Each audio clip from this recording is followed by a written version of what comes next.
So I will start the meeting. So good evening and welcome to this evening's meeting of the South of the Borough Neighbourhood Committee at King George's Field Indoor Bowling Club. Thank you very much for having us this evening. It's our first time here, so really appreciate it.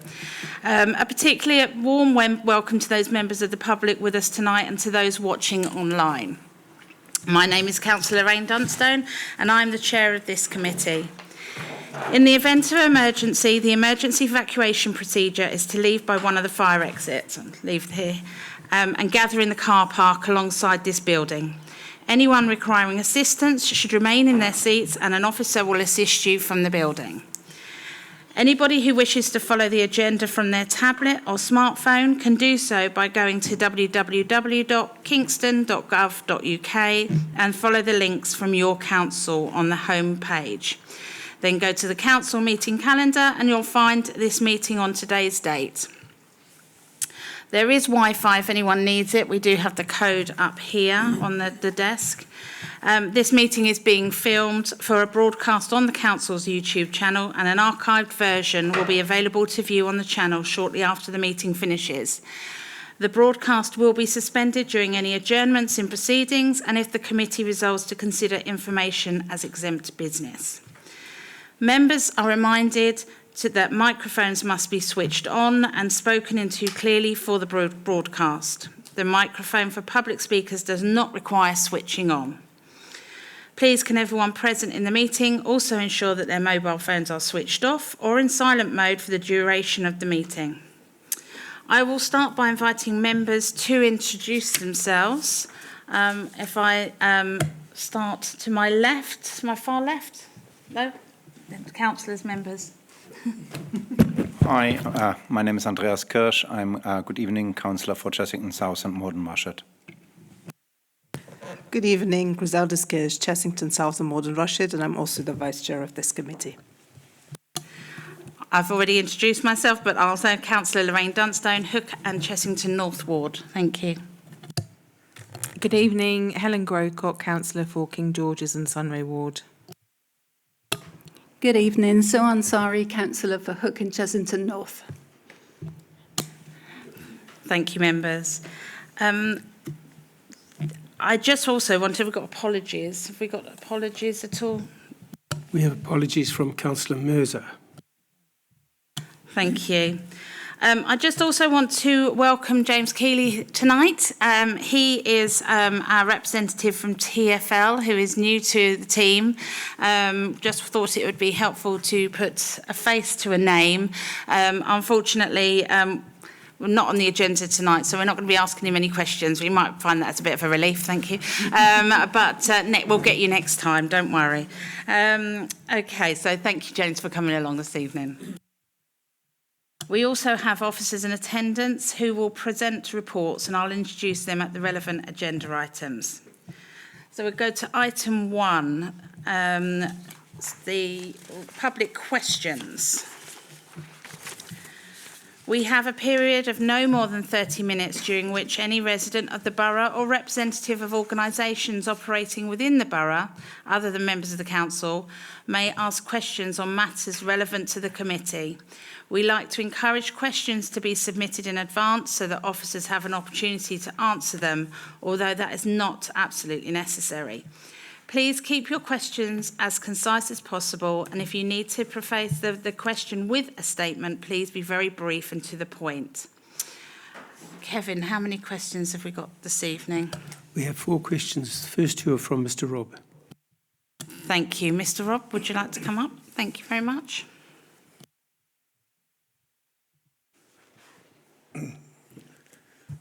Good evening. I'm speaking as an Executive Committee member of the Chessington District Residents Association.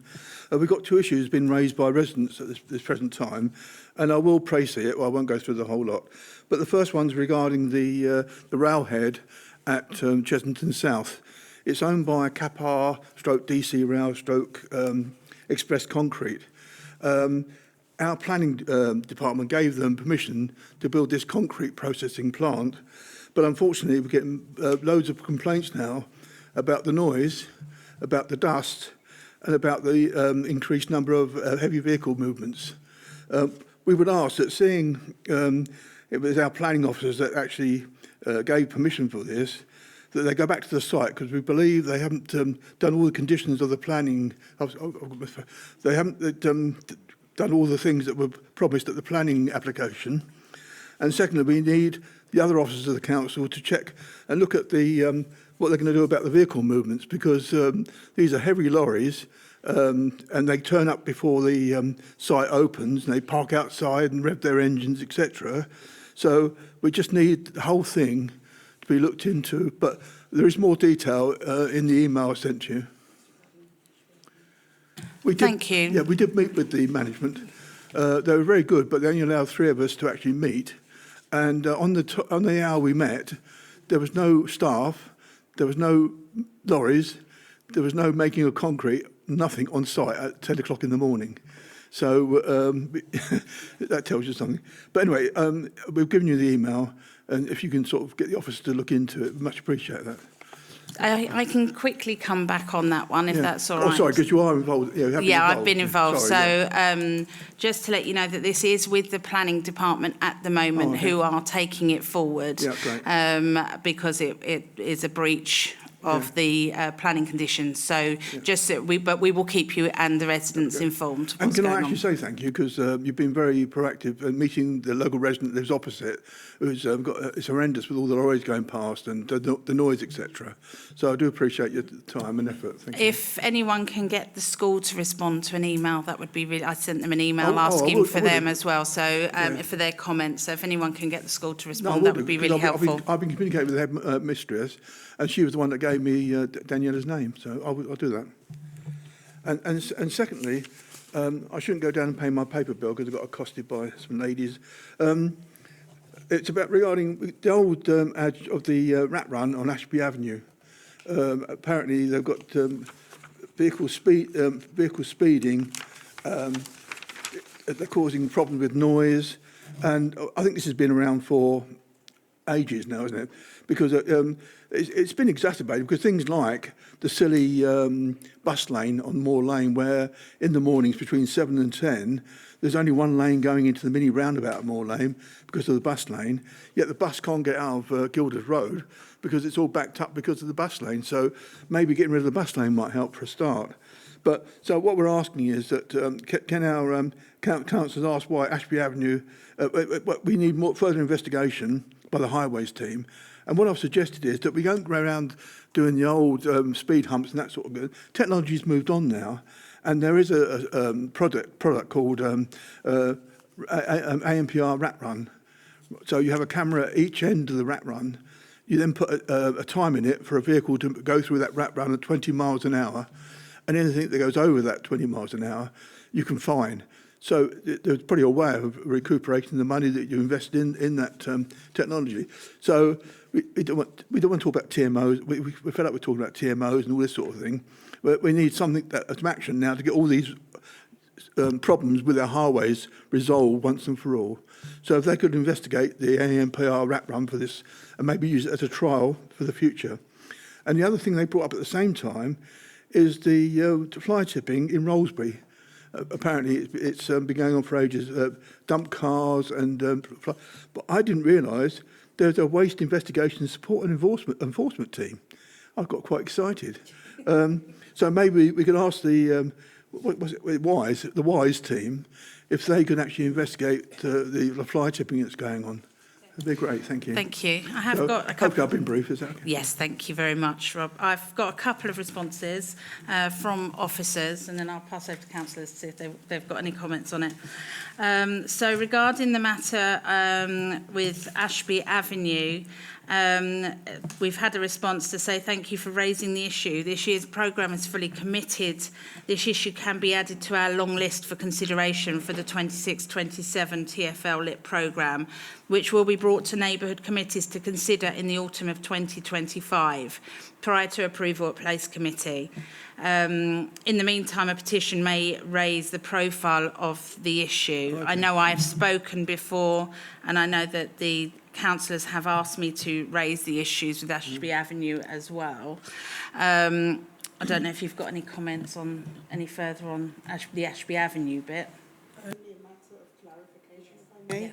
the council can't actually fine as much as we would love to, but fines for speeding go straight to the police. So, Well, we don't mind who does the fining. It's just, so yeah. just is not. No. We couldn't recuperate the money. But they could be it's fined. They Yeah. could be fined, Yeah. but not by the council No, because okay. it's an offence. And one thing I learnt So, yesterday, because just to I clarify. went to the Surbiton one yesterday, actually. James can't get rid of me. But I didn't realise that you've got to pay a licence to get the information from ANPR cameras. I didn't realise that from the DVLA. So I didn't know, but it's just a point. So would it be good then that CDRA does a petition for, yeah?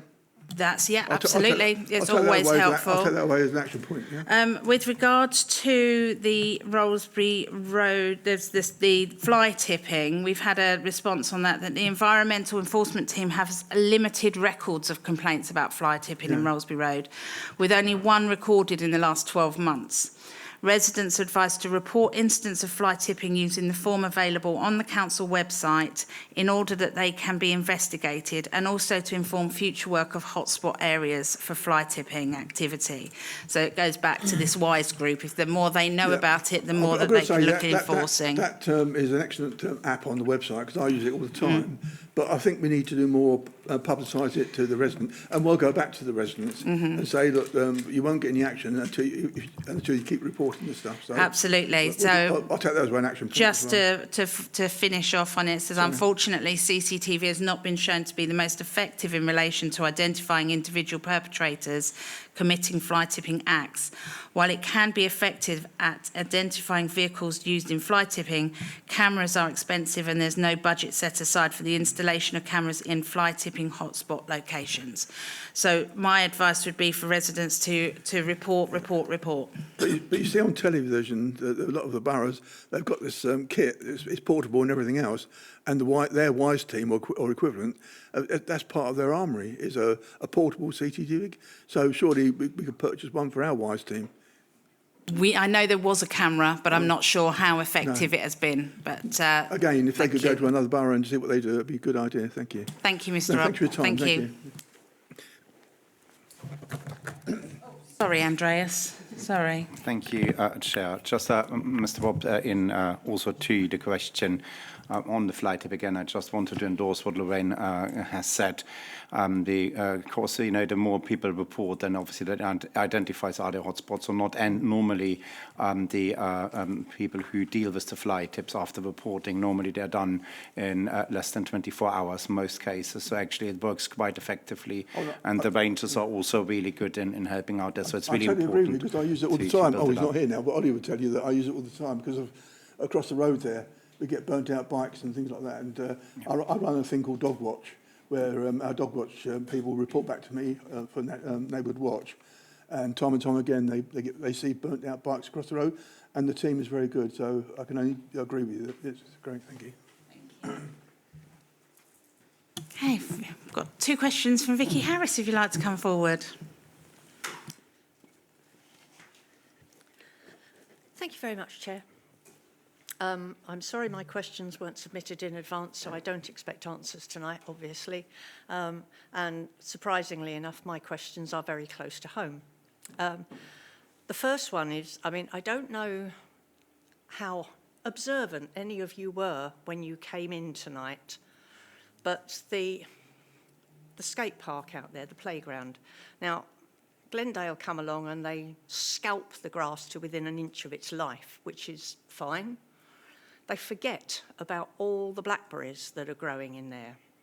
Now, those blackberries are halfway across the pavement in Jubilee Way.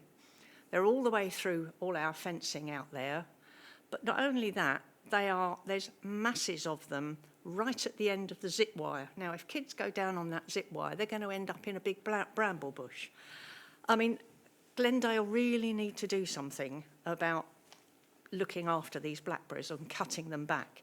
But the inside of the skate park really is a disgrace. It's just not looked at. As I say, they do the grass and basically nothing else. But the blackberries are getting a problem, especially across the pavement in Jubilee Way. Very much. Has anyone got... Yeah, Councillor Grocott. So The best thing to do, Vicky, I will take this away, but in future, the best thing to do is to email Mark or myself, and then we can work with Glendale, because they've been very effective from other residents in this ward giving us information and feedback. Sometimes they don't have all the points on their radars. We've had 2 incidences in the last 6 months where the residents have fed back to us areas that perhaps Glendale weren't aware of, and they've gone there within the week and sorted it. So I will take this away and speak to Glendale as one of the ward councillors, and we'll make sure that it's on their radar and that they're aware they need to keep those 2 places That's fine. Thanks, free Helen. from risk, because obviously they're nice to eat, so we don't maybe want to chop them all away for the kids. But on the other hand, if they're going across pathways, that's different, because it's about, you know, making sure that people are safe and not prickled as they If you want to go and enjoy the blackberries swings that and be growing slides. along Jubilee Way, that's up to you, but I certainly wouldn't want to. I'm a great blackberry fan. And they're great for our wildlife as well. So we Yeah. need to balance it with, as you say, safety for residents as well. And that's fine. It just amazes me that Glendale can go over there, cut the grass and not see anything else. But there we go. Anyway, that's fine. Thank you. Anyone else got anything to add? No, lovely. Thank you for your second question, Vicky. And the second one is following on from what Ollie was saying earlier about the fire. We've heard the response from the police's aspect of things, but what about the council's aspect? When is the remains going to be pulled down? Thank you. Did you have, do you want to add? Or, we've not had any definitive confirmation of when it's going to happen, because initially they had to look at the asbestos removal. And so until, I don't know if that's still ongoing. I thought it was for a little while yet, but it may not be, it may be finished. But we've not had a definitive yet, or I haven't received a definitive answer. Helen, have you got anything to add? Just to concur, I think the plan is, as you say, Chair, for it to be made safe. But in terms of making sure that the asbestos is packed away first, it's worth just saying on record that there isn't a risk to residents from the asbestos because it's in the open air. But obviously, the council needs to make sure that everything is as safe as they can make it, so that it is being got rid of safely. Yeah. But there is no active risk to residents. We do still need to look at the site being made safe. I think it's still in the process of the workmen needing to go in and do some work on the building. So when Lorraine and I and Councillor Kirsch looked at it just before this meeting, we all concur that there's probably a little bit more work to be done to make sure that the site is properly safe, which I imagine is still ongoing.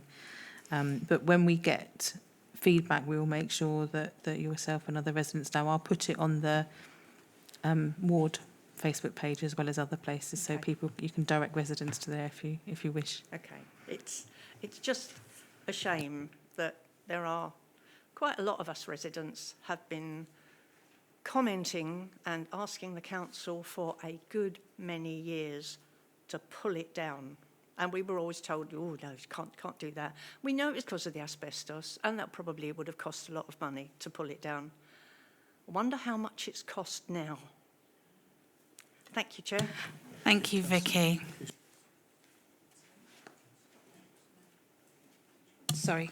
I just wanted to add, actually, the councillor in charge of the sports strategy, Councillor Holt, Mark and I met a couple of months ago around the site and the opportunities, and there is a pan borough programme in terms of the sports strategy. As you can imagine, there is a limited amount of money, so there are various sites that have been put forward to be developed, and King George's playing fields and the pavilion was one of the sites. So that process is still going through an allocation phase, but certainly we're hopeful that maybe this will help. Who knows, in terms of the pavilion not being there, but there is a process that's being looked at, and King George's playing fields is one of those sites that's being considered across the borough for the funding that's available for development.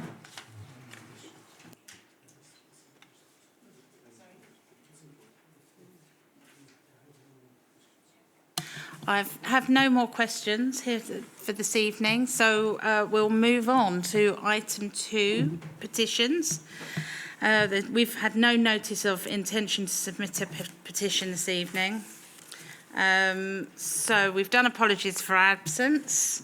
Thank you very much. So item 4, declarations of interest. Members are invited to declare any disclosable pecuniary interest or any other registrable or non-registrable interest relevant to the items on this agenda. Do any members have any interest they wish to declare? No. Thank you very much. So, item 5, minutes. Can members agree to confirm the minutes of the South of the Borough Planning Subcommittee meeting held 14th of November 2023 as a correct record? Yes. Okay, thank you. Thank you. I shall sign those minutes. And can members... Sorry. Just for the recording and for the audience, the residents here, sorry, I forgot where I was. Can you just explain why we're talking about 2023? Because it does seem rather bizarre. Kevin, I wasn't a councillor at that point. Thanks, Councillor. The last meeting of the Planning Subcommittee was in November 2023. Thank you for that clarity. This meeting tonight is in a Planning Subcommittee slot, which we have now done. We've done away with Planning Subcommittees, and we will in future only have Neighbourhood committees. Thank you. Thank you, Kevin, for the clarity on that. And can members agree to confirm the minutes of the South of the Borough Neighbourhood Committee meeting held the 12th of June 2025? As a correct? Agreed. Thank you very much. Thank you, members. So we'll move to item 6, Community Grants Report, which you can find at Appendix A of the agenda pack. The committee is asked to consider an application for a neighbourhood community grant of £3,000 from Voices of Hope in support of the Bright Box programme, as set out in paragraphs 5 to 17 of this report.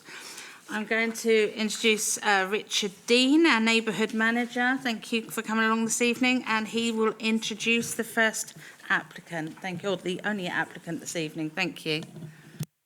Thank you very much, Chair. Just a little point to note and an apology from me to start with. If the committee and we'll call them the audience. Should we call them the audience tonight? Look at the report, paragraph 21, which is on page A5. An overzealous use of a copy and paste by me, I'm afraid. So section 21 at the moment reads, from the last meeting, the committee has £20,000 of remaining neighbourhood community grant funding, etc. That, of course, is incorrect because you've allocated some already, and I need to just update with the meeting with the correct term here, although the end money is the same, and it's the committee currently has £14,285 of neighbourhood community grant funding to allocate this year, having spent some. And if this grant is awarded this evening, the committee will have £11,285. So just to confirm, the end figures are the same, although the start figure is different due to allocation, and please accept my apologies. As mentioned, Chair, Committee, we have one applicant to consider tonight, and that being the application from Voices of Hope for £3,000 in order to continue to support the support given by this committee to the Bright Box project in south of the borough. For the information of committee members, the same application is being made to all 4 neighbourhoods, most recently at Surbiton last night, where I understand the full request was awarded. Marie-Anne Galles, the Bright Box project lead, is present and will be available to answer any questions you have after my short summary of the application. And what we'll do, Marie, is we'll ask you just to come to the microphone at that time. Voices of Hope was established to restore and rebuild hope in individuals, improving physical and mental health throughout the community-based projects, including cooking courses, choirs, community lunches, home-based family meal recipe boxes, and fresh food co-ops. In May 2020, Voices of Hope started their Bright Box project, which is building resilience in today's environment, sending weekly meal kits to families identified by local authorities and schools as being at risk of food insecurity. Bright Box is a weekly meal kit with all ingredients and an easy-to-follow recipe guide provided to enable families to enjoy preparing and eating a balanced meal together. Each recipe costs less than £5 to cook, again for a family of 5, and includes at least 2 vegetables and uses a variety of cooking skills. This provides a healthy meal for the whole family and builds confidence and resilience through teaching cooking skills to both children and parents. The Bright Box project's aims and aspirations are to address the growing issue of child food hunger through fun family activity, to build resilience and improve mental health and well-being by providing children and their parents with cooking skills and the confidence to use them to bring families together around food in the home, by preparing and eating meals together, and to enable children to engage with food from an early stage. This grant application, if approved, will enable Voices of Hope through the project to support 9 families in South Borough for 36 weeks. That's a total of 324 bright boxes, if my maths is correct, from Castle Hill Primary School. The school, believe it or not, has a 21% rate of its pupils in receipt of free school meals. Full project costs are detailed in Table 1 of the committee report. The project management cost, it would be noted in the table, a contribution to cover the people cost associated with running the project week to week for all families who currently receive Bright Box projects across the 4 neighbourhoods. Marie-Anne may well have more up-to-date information than me, but as part of preparing for tonight, I took a re-look at the 2022 Kingston University evaluation report into the project, and many things stood out from that report, to be honest, but too many to mention. But a couple of highlights were 54.5% of families ate together more as a result of receiving bright boxes. Now, I'm probably quite fortunate. I always remember growing up and eating and the importance of that family time, so I can well understand the importance. And 65.2% of parents reported improved mental health, and I think that's amazing, and that can only be good for the child's welfare as well. And I can't leave without another couple of stats which just blew me away, really, that across the UK, and it's mainly boroughs around us, each week around 700 bright box meals are prepared and sent out. 700. And there's a lovely thing, if you go onto the website, there's a lovely ticker thing to start with, and it tells me that since the project started, over 48,000 meal boxes have been prepared and distributed to help and support communities. That's phenomenal, I think, to be honest, 48,000. So anyway, this committee has funded the project in previous years, having agreed awards for each of the last 4 years, dating back to 21-22. Neighbourhood committees, chair and members, as you'll know, are able to consider repeat applications from groups under the grant guidelines if they are of the belief that the project can demonstrate that its activities deliver significant community benefit. It's my submission in presenting this paper to the committee that the Bright Box project does deliver this significant community benefit, as well as at the same time, of course, supporting the fairer strand of the current South of the Borough Neighbourhood Community Plan. Thank you. Thank you, Richard. And good evening. It's Marie-Anne Gallez, is that correct? Lovely. Thank you so much. You don't need to touch it. That's fine. It will work. Thank you very much for coming this evening. I don't know if you wanted to add anything to what Richard has already said, or should we go straight to questions? Oh, yes. It was such a lovely introduction. So thank you so much for that. Yes, just to say, yes, it's a pleasure for me, yes, to come to present this project, which is really close to our hearts. And so, as Richard said, we are partnering with Castle Hill Primary School, and so they are keen to continue with the project. And so this grant would be to provide a food kit meal to 9 new families.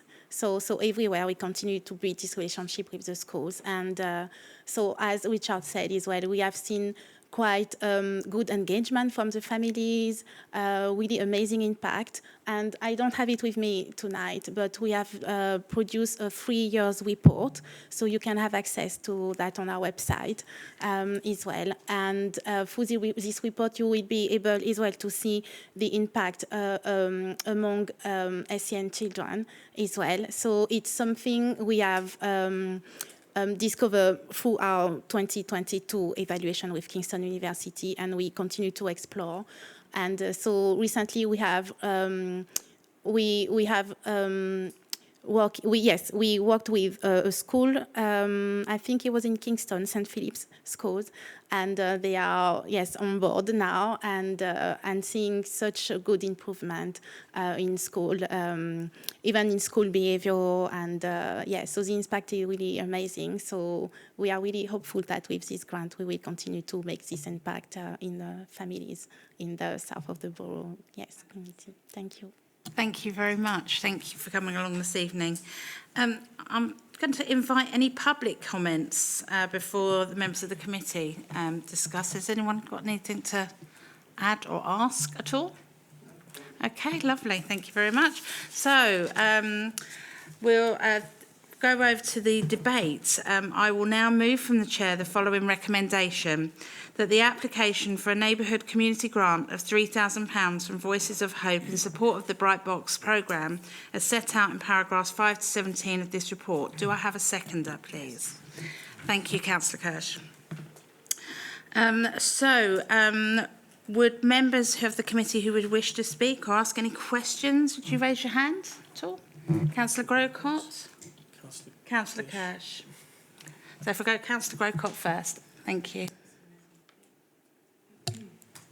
Thank you for coming along and requesting the grant. We, as the chair said, we've supported in the last 3 years Voices for Hope, and as Richard said, there is a clause that if the members of the committee feel that this is a really worthwhile project, we can repeat grant funding, and I think we've agreed unanimously in all the previous times, which demonstrates as a committee that we really value the work that your organisation is doing and the support it provides to vulnerable families.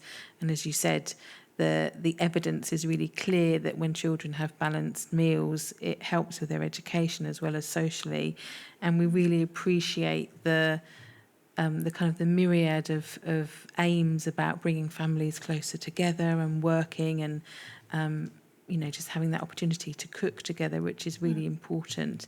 So I wholeheartedly agree with this funding and will be sponsoring it and saying yes. Thank you very much. Thank you. Thank you. Councillor Kirsch. First of all, thank you for everything you're doing for the community. I know it's hugely appreciated and you're doing a great job. I was just wondering, given that we in this committee are somewhat removed from the actual work you are doing, whether it would be worthwhile if you came back to us and sort of gave us feedback from the schools you've been working with, not the kids, because obviously that's separate, there are issues, but if you could have maybe a couple of voices from the teachers so that we see through their eyes and hear through their words the impact they feel it's having on the children. Other than that, I wholeheartedly agree and fully support this. Thank you. Okay, thank you. Thank you. Thank you. Councillor Ansari. Yeah, I think I might just be repeating now. I just think it's a great initiative, this one. Thank you, Marie. And it's lovely to hear you say that this actually helps the behaviour as well. So that's great that that's proved as well. And I mean, it helps them physically, it helps them mentally. It's, what's not to like? Thank you very much for all you do. And please pass our thanks on to everyone. Yes, we'll do. Thank you. Thank you. No, quick question. I know it's not. Just a quick clarification. Quickly, yep. I was at a meeting last night. You're doing Lime School. Is it Lime School? Oh, yes, Lime Tree. That's a SEND school, isn't it? Is it a SEND school? Oh, not I thought Lime it was Tree. No, I wonder why you're not doing St Philip's. Okay. Yes. Okay, thank you very much. Okay, so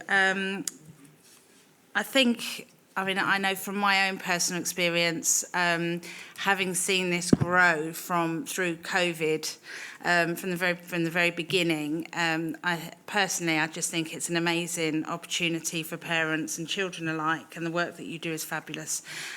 So thank you from the community really to do that. Sorry, Andreas, would you like to say something? One last question again for me, also really great, the work you're doing. I was just wondering, in addition to what Councillor Gazelles-Kirsch has said with the feedback, as you've done this now for a couple of years, have you also gone back to the sort of first cohort and asked them if it has a longer impact on the families, if they really, deeply change their behaviors, how they do family meals and how they cook? Obviously, there's that you have all the data on the webpage for the short-term impact, but I was wondering if you also done some looking, meeting up with people from the first cohort or second cohort, what they stay, if it still had really a meaningful impact of their life beyond a shorter period. Yes, it's a really good question because it's something we are working on a bit more at the moment because this is also what we want because White Box is not about getting people getting dependent. It's not a food bank. So what we want is really for the family to be able to be empowered, the kids to be empowered. And that's why we made the recipes for them to be able to replicate. So, for example, in our last survey, we asked the parent, for example, at the end of the project, what would help them to be able to carry on these different skills they learn when they were doing the whole year, academic year in the project. So that will enable us to continue to support them. So, for example, in that sense, we offer them to be part of cooking club communities online. So they can just share, because they have this bank of recipes, and really the kids, they really love to keep them and to be able to do it. So they can still share their experience online. And also we try to work a lot on the school engagement because when the school, the teachers, and they are all engaged, it impacts the whole school communities. So, for example, we share the recipes with all the schools. So we encourage the school to share the recipes in the newsletter. So parents are still. The Bright Box is part of the school community, so it's a way to, just to encourage them to still get engaged and continue to carry on with the skills they built when they were part of the project. And we are still, because every school is different and some parents have different kind of social difficulties. So we try to work in partnership with the teachers and to see how we can best support the families and for them to continue to stay engaged and to, build on what they learn, during the program. Yeah. Thank you. You've warmed them up now. Now they're coming back. Councillor Grocott. That's right. You've made me think about the recipe. So I'm just interested to know, you're requesting funding from all 4 neighbourhoods. So therefore, there are schools being covered across the borough. So my question is 2, really. Are the recipes the same for the 9 families in Castle Hill, number 1? And are they the same across the whole borough? And are they the same each year? And how do you've talked a little bit about how do you kind of share that resource? Yes, we have a bank of recipes. So every year we have different recipe plan for all the year, and to build that sense of Bright Box community. We encourage even our social franchisees to do the same recipe the same week. So when they share, the parents can share online. They all have done the same recipe, so they can share their tips, what they learn from that. So from all boroughs, everyone is doing the same recipes at the same time. So we try to encourage that when possible. So it's the same recipes, for all schools. Any other questions at all from members? Okay, thank you very much indeed. So I think we all feel that, we've all had very positive feedback for yourselves. And I'm trying to ask the team, can I take that as a unanimous decision on That's lovely. Thank you very much. I might need to go to a vote. So congratulations. Thank you so much for coming along this evening. We really appreciate it. Thank you. Thank you so much. Thank You can stay or leave as you wish. Thank you. So we're going to item 7, which is an information item, it's regarding the viewpoint over the golf course from Hunting Gate Walk in Chessington. We have Susan May here tonight. Thank you very much for coming along. I know that the presentation is really inspiring and it's great to see. So I'd like to ask you to come forward. Thank you very much, Susan. Hello everyone, and just delighted to be with you all this evening, and I'll try and sort of have eyes at the back of my head in some way, so shame we can't see everybody. But I've been involved in a kind of campaign to protect the viewpoint, which is along Hunting Gate Walk since the pandemic. And so I've got 2 things tonight. One is a little video, which myself and my daughter created. Effectively, my daughter filmed it, which was done in 2021, I believe. I'm sorry, just get my notes. 2021.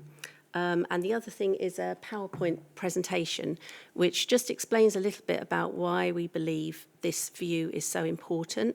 So I was going to do the PowerPoint first and then the video. However, I understand that Wi-Fi being what it is, it's on the video at the moment, or we're better to sort of stick on that. So I think we're going to show you the video and then explain a bit more after. But before I do, just to refresh everyone on where the viewpoint is, obviously, some of us are very familiar with Hunting Gate Walk, but if you're not so familiar, if you took the train to Chessington South Station and you came out of the station, if you know the station, hopefully a number of you will know the station, and you look straight across the road, you'll probably know that there are some houses, and behind the houses is the old golf course. And if you looked just to the left of that area, you would see there's a little entrance to a footpath. So it's very close to the station entrance. You can kind of see it just up the street. And if you take that path, that will take you along Hunting Gate Walk. And if you walk further down Hunting Gate Walk, you will begin to see that the trees on your right-hand side kind of thin out, if you like. And gradually, you're quite amazed to see this incredible view stretching in front of you, which you can see more and more as you carry on until you get to a bench where you can appreciate it in full, and that is the viewpoint. And the path carries on and connects with Green Lane at the other end. So hopefully that's sort of orientated most of people. So I'm going to show the video, which is about 2.5 minutes long. It's just music. So hopefully you can all enjoy that. And then I will explain a little bit more through the PowerPoint about why we think this is important and what we would like to happen to preserve it for generations to come.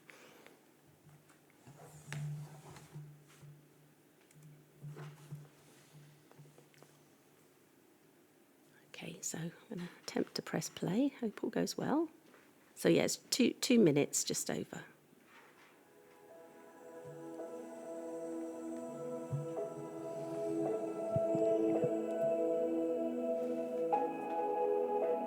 Oh, sorry.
Okay, so I'll just bring up the PowerPoint. Oh, sorry.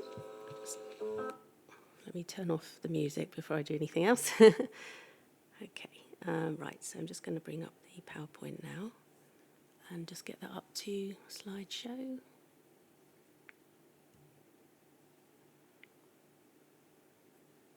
Okay. So I'm just going to take you through these slides, and it's quite a simple presentation, so it shouldn't take very long to go through. What I'm trying to do really is just show a little bit of the history of Chesington and how it's developed over the last 100 years or so, and where we're at now and what might happen as things develop into the future.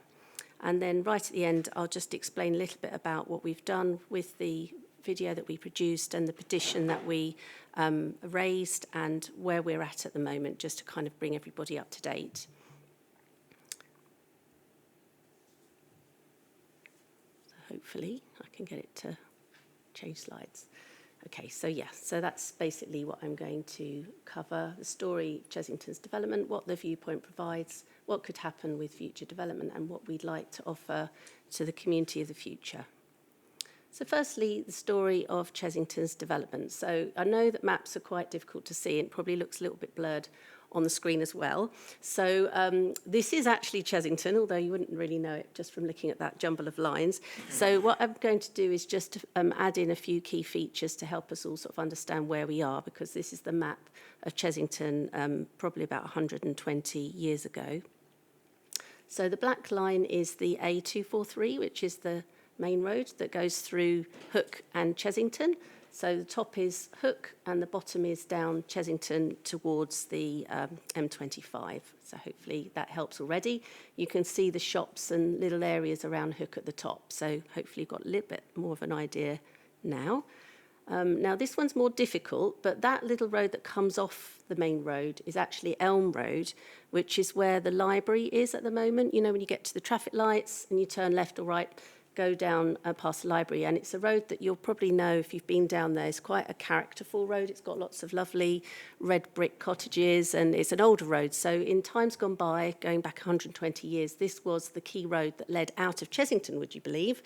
And this was the historic route, and it went up towards the Gosbury Hill little mini roundabout, which some of you all know, and then if you turned right into Moor Lane, I don't think I can use a cursor on here. Oh, yes, I can.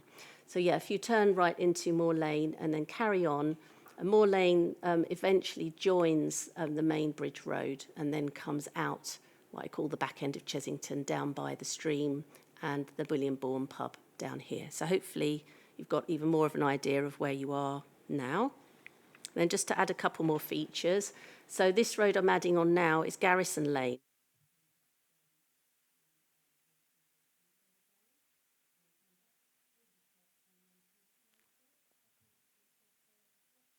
Then goes back down to Church Lane and meets the road at the bottom. So now you can hopefully really see what we have on the map there. And then I've just added in now the stream at the bottom, which a number of you may know.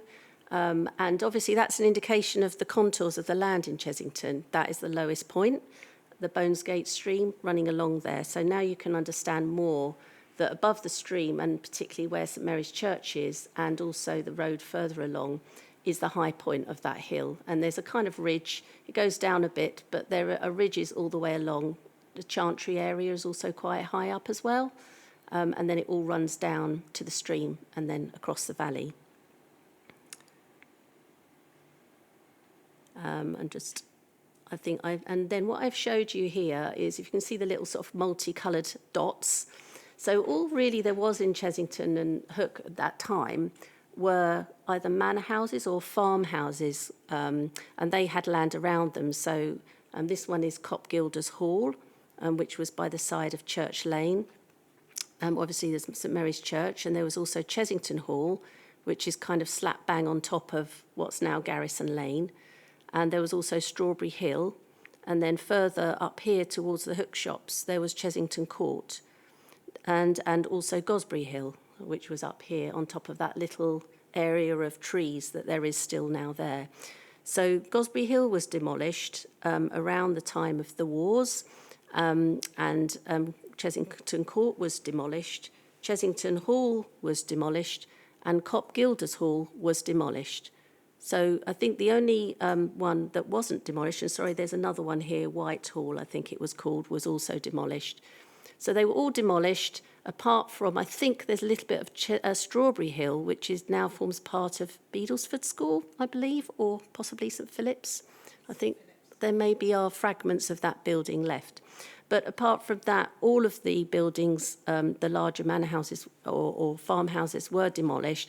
And between the wars and after the war as well, this whole area was then developed into housing. And obviously we're very grateful for housing. In fact, probably a number of us live in the housing, of which I am one. So I think, we understand that development has to happen. So just to help you understand a little bit more of the view, so I've put in now the contours of the land. So you can see here, I think this is the 100 metres contour. There's a high point just off Garrison Lane here. And the other side of the valley, through the valley, this is another contour going further down. And I've dotted in, I think, what would be a 50-metre contour. So again, you can just kind of see that the valley works either side of the stream there. And this means that from the top of that rise, the top of that ridge in Chesington, there are views across that valley. So I'm just going to explain more about what those views are of.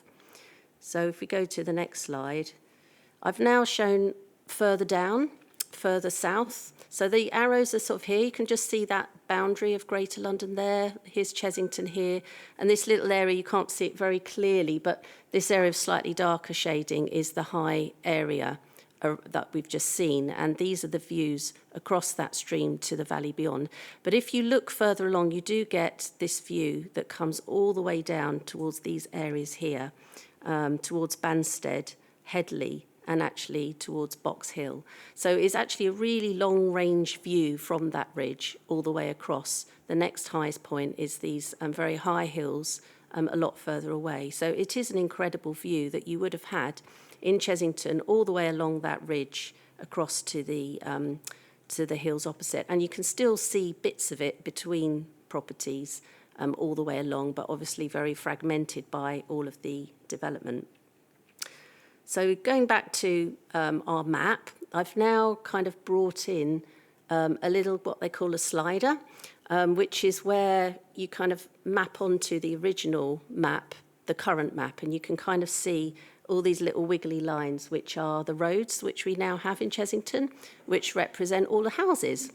And what I've done is I've shown in pink where those occur in that area across the ridge, and you can see that actually putting housing on there has basically rubbed out a number of those arrows. So instead of being about 10 arrows, all the views that you can see, you now have just these 4 left.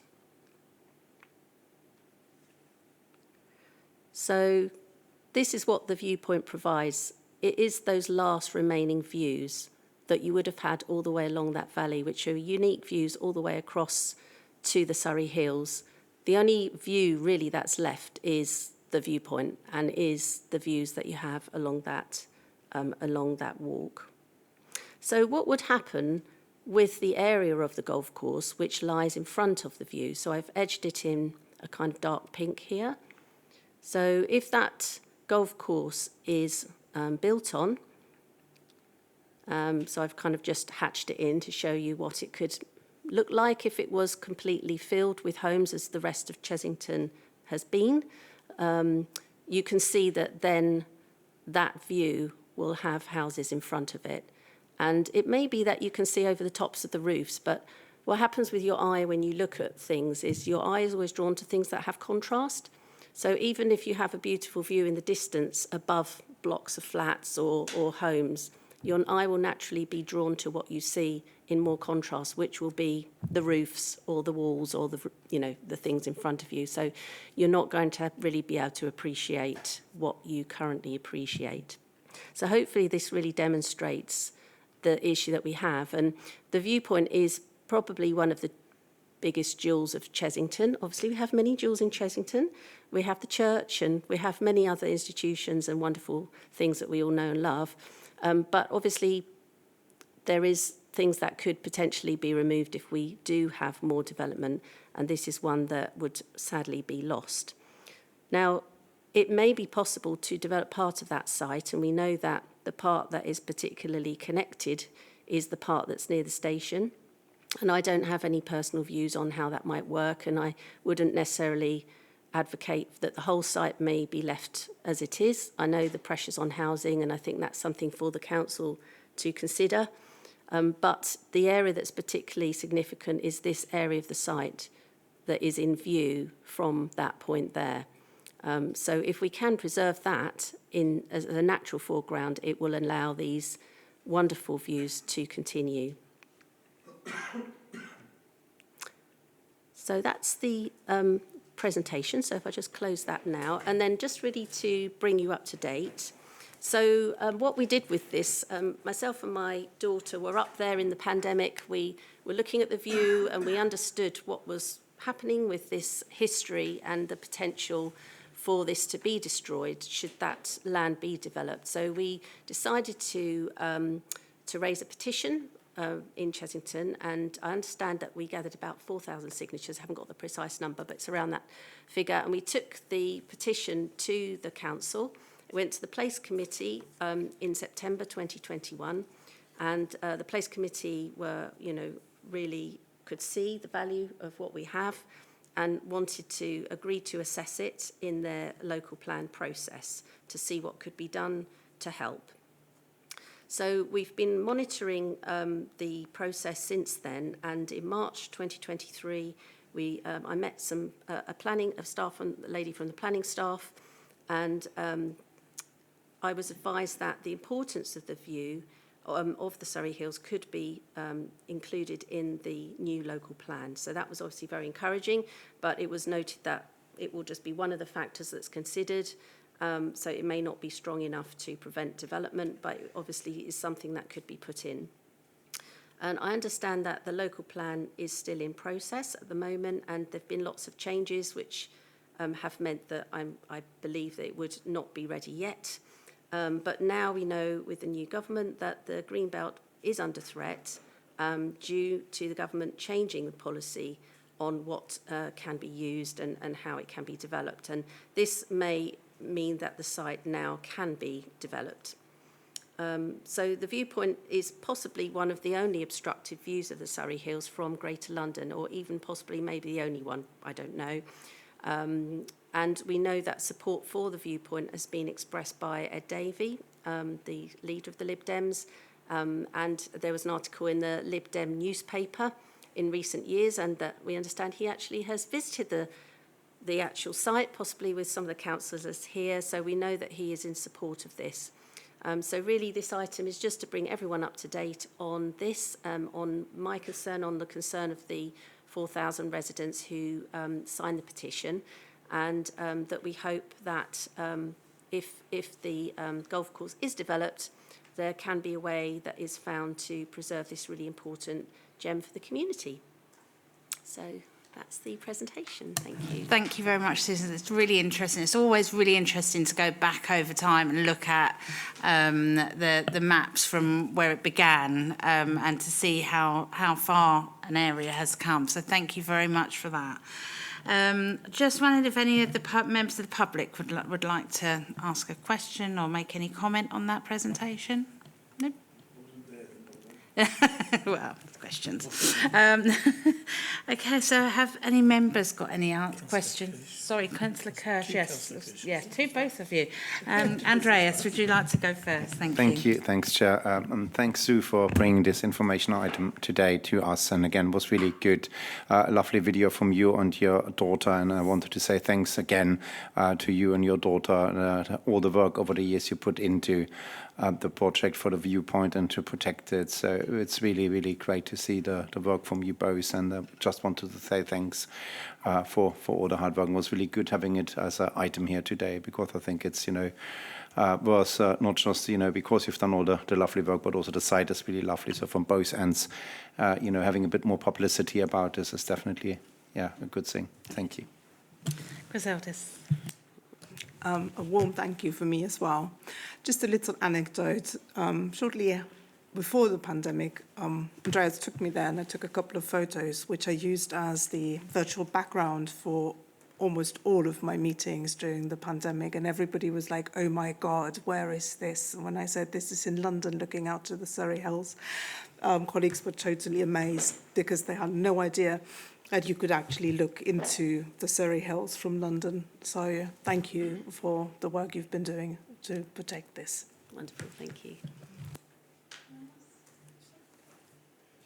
Okay, thank you very much indeed. Really appreciate that you coming along this evening. It was great to see. Thank you. So we'll go on to item 8, urgent items authorised by the Chair. There are no urgent items to authorise. So there being no further business this evening, the meeting is now closed at 8:39. Thank you to everyone who came along tonight and anyone watching online. Thank you.